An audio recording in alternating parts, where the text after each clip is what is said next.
Hey guys, welcome back to another video. But this time I'm going to read a book, The Ice Monster. This is going to be part 1, I think. Okay, so then let me just switch me around, because I'm just going to read what can start. The Ice Monster. This is by David Walliams. Yeah, you don't need to know all this, okay? The year 1899. Well, what do you want to know this? No, I just want to get to the reading part. I have read a bit of it.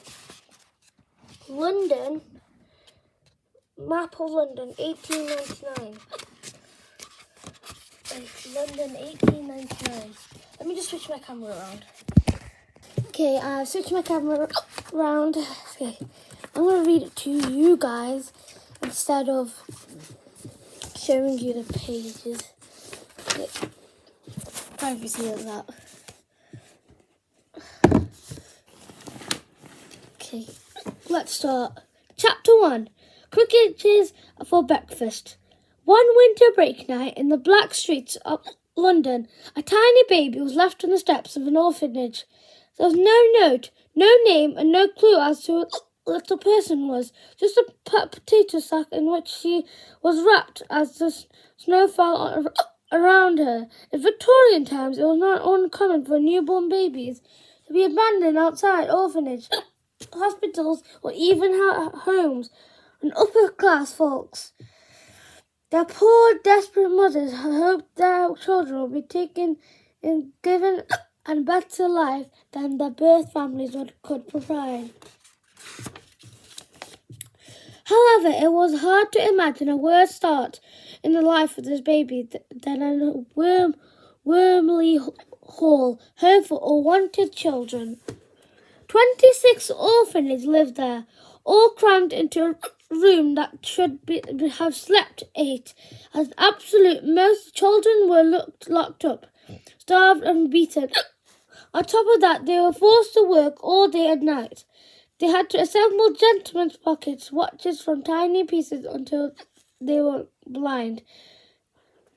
They went blind. All the children were painfully thin and filthily ragged for clothes. The orphans' faces were black and soot, so you all could see in gloom their hopeful little eyes. And there's just a little picture with their names on it with eyes. This is the page I was on, 28. I just started it because I just got it today. Okay, let's carry on. When a new baby arrived at the orphanage, all the older children would come up to and name them. They like to work their way through the alphabet, so the name wouldn't be as different as possible. The night the baby was in the potato sack was left on those steps. They had reached E. If she had been found the day before, she might have been called Doris. A day later, she could have been Frank. Instead, she was named Alice.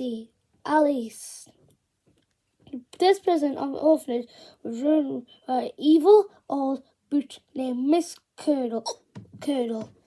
Her face was unusually fixed in permanent grand maze, as she was covered from head to toe in warts. She had so many warts, even her warts had warts. She had so many warts, even her warts had warts. I read that, sorry. The thing that made her smile was the sound of the children sobbing. Miss Curdle was scoff all the food donated for the orphans, so the children in her care had to eat croquettes and for breakfast, lunch and dinner. Creepy crawlies are good for you, she would chuckle. If any of the orphans spoke after, candles out. She would stuff one of their Sultan old stockings in their mouth. they would have to keep it there for a week. That'll keep you quiet, Windy Wattle. When the children were sleeping on the old stone floor, she would put a wiggly worm down the backs of the shirts so they would wake up screaming, "Ah! Ho, ho, ho, ho, ho, ho, ho, Hornswoggle!"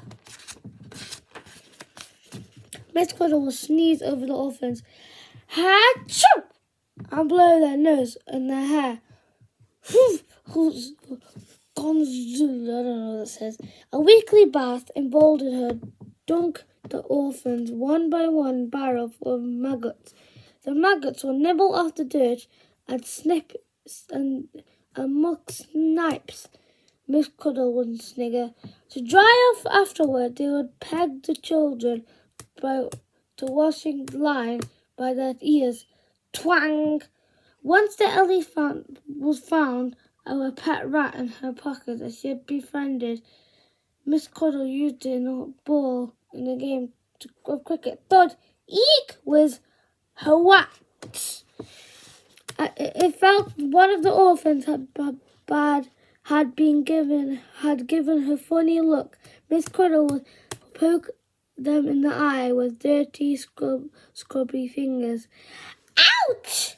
Take that, Gib Face! As a special treat at Christmas, the orphans would line up for their presents. A whack on the bottom with the bumper book of carols. Bash! Merry Christmas, child! Merry Christmas, child!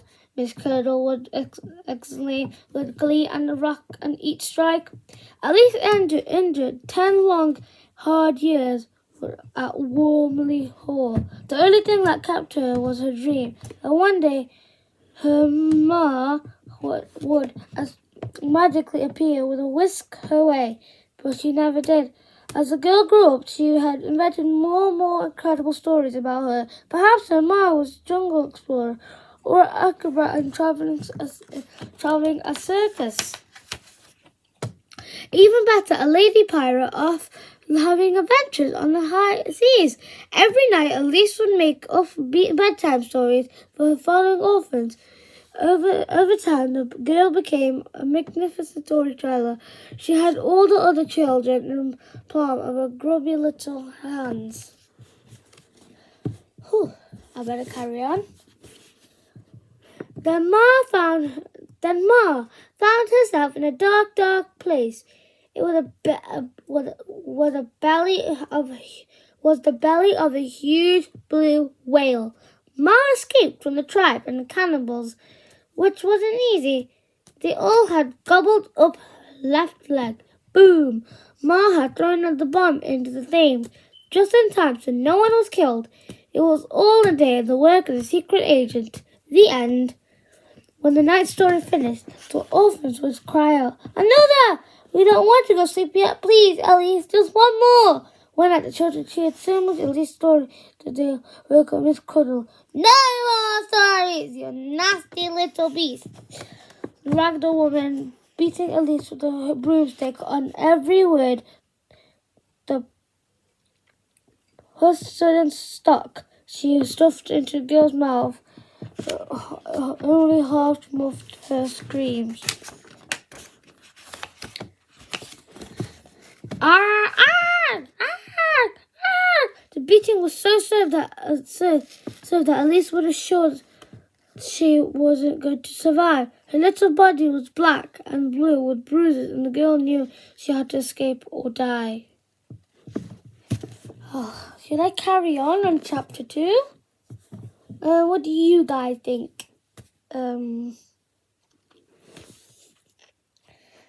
I think I'm going to do chapter 2 as part 2 because this book is really big. We're on chapter 2, The Monkey Feet. You guys should get this book too.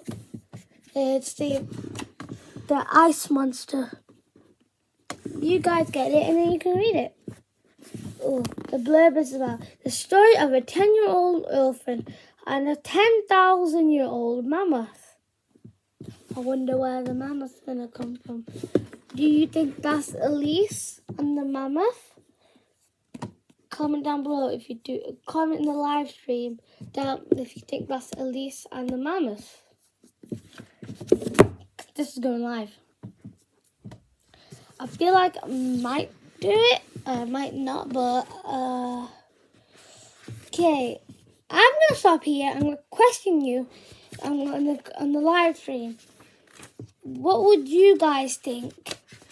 What do you guys think? I've got some questions. What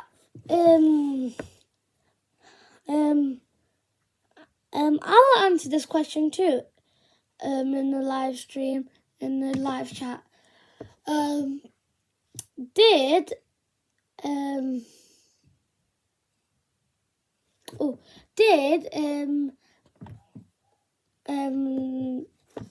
gosh, I forgot the question. Okay, I'll put the questions in the live stream. See you all later. Bye.